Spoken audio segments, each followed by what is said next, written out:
տգեղ է ասել, ես բազմիցս եմ տեսնում Մարտունի քաղաքում եվրոդիտորդներին, հազար ներողություն, իրենք եկել են խոպանի, որովհետև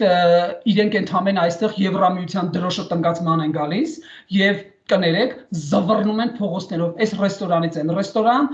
առավոտյան անցնում եմ, տեսնում եմ կաֆեներից, այնտեղ փողոցների վրա որ վաճառում են, սուրճ են առնում, հետո այս մի ռեստորանում, բնական է, մարդիկ պետք է ուտեն, բայց եթե դուք եկել եք խաղաղության, առաքելության, եւ այն էլ հիմա որ կրակում են, եւ դուք այստեղ հանգիստման եք գալիս, ես չեմ կարողանում հասկանալ, թե իրենց առաքելությունն այստեղ որտեղ է, որովհետեւ երկու կողմը, նկատի ունեմ արևելք պաշտպանող եւ արևմուտք պաշտպանող կողմը, իրար լավ մեղադրում են, ընդ որում երկուսն էլ մեղավոր են, բայց հիմա առավել եւս, որովհետեւ իրենք իրենց վրա պարտականություն են վերցրել, որ չի լինի, բայց եղավ։ Եվ նորից եմ ասում, ավելի վատ բաներ են լինում, քան